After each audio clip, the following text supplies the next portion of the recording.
نهار اسود، ايه اللي جابه هنا؟ مالك في ايه؟ ايه اللي حصل؟ ايه ده؟ مصطفى ايه اللي حصل له؟ مالك اتزحلقت ولا ايه ده؟ انت كويس؟ مالك رد عليا، انت كويس؟ انا وجعني يا علي. حاسس بايه؟ طب تعالى نقعده طيب. ايه البريل ده؟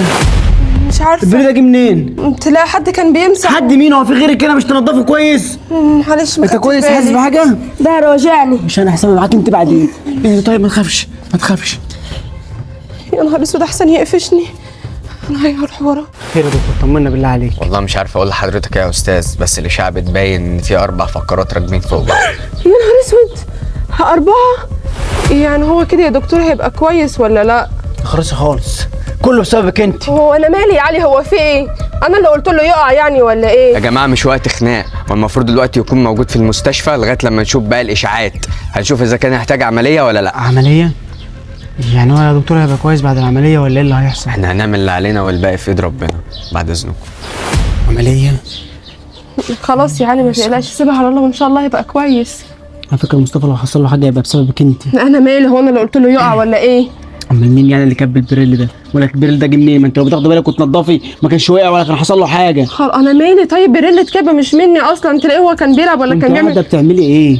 ما بتنضفيش ليه؟ ما بتبصيش ليه؟ هو انا كل النظافه دي وفي الاخر جاي تقول لي مش بنضف ليه عشان شويه بريل اتكب؟ وانا مالي؟ ده قضاء الله، يعني هنعمل ايه؟ نتدخل في حكم ربنا؟ شويه البريل دول كسر الواد، بيقول لك 4 فقرات وهيعمل عمليه ومش عارفين هيبقى كويس ولا لا. لا ان شاء الله يبقى كويس ان شاء الله. ما بقاش كويس والله العظيم هتبقى انت السبب، اقسم بالله بسمله ومش هسيبك يعني ولا انا هسامحك. السبب؟ ما يموت ولا يولع، انا مالي؟ يا رب يموت. لا مفيش، الدكتور قال انه 4 فقرات راكبين فوق بعض، يعني هيحتاج له عمليه 2 3. يعني لو عدى من الاولى مش هيعدي من التانية، ولو عدى من العمليه الاولى والتانية مستحيل يعدي من التالتة، ومش هيعدي مني. مصطفى خلاص بقى مشلول. لا ما انا كلمت علي وفهمته ان انا ماليش دخل. مين ده؟ هي بتتكلم على ايه؟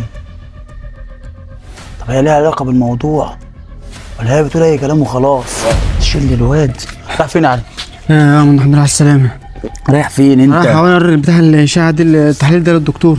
دي تحليل مصطفى صح؟ اه. جرى له ايه؟ ما عمل عمليه ولسه يحتاج عمليه تانية. عملية تانية؟ الموضوع كبير. طب هو ايه اللي حصل؟ زي ما قلت لك في التليفون اتزحلق، كان في بريل على الارض اتزحلق، ما اعرفش البريل جه منين. ومين اللي حط البريل ده في الارض؟ ما اعرفش يا مندو، انا لو اعرف يعني ما انا كنت في حد بيخدم عندكم ولا انتوا اللي بتلموا الدنيا؟ مين هيخدم عندنا يعني يا مندو؟ مين هيخدم عندنا؟ ولا نجيب حد يخدم ليه؟ طب يا علي دور ورا بسملة. بسملة مالها بسملة؟ دور ورا مراتك يا حبيبي. يعني ايه دور ورا مراتي؟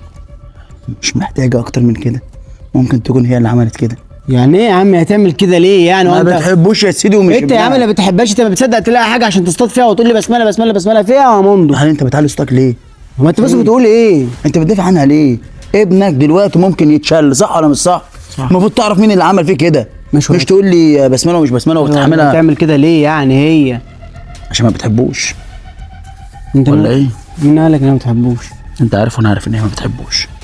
ما تكدبش على نفسك. ماشي يا مندو بعد اذنك. دي سحر له دي ولا ايه ده؟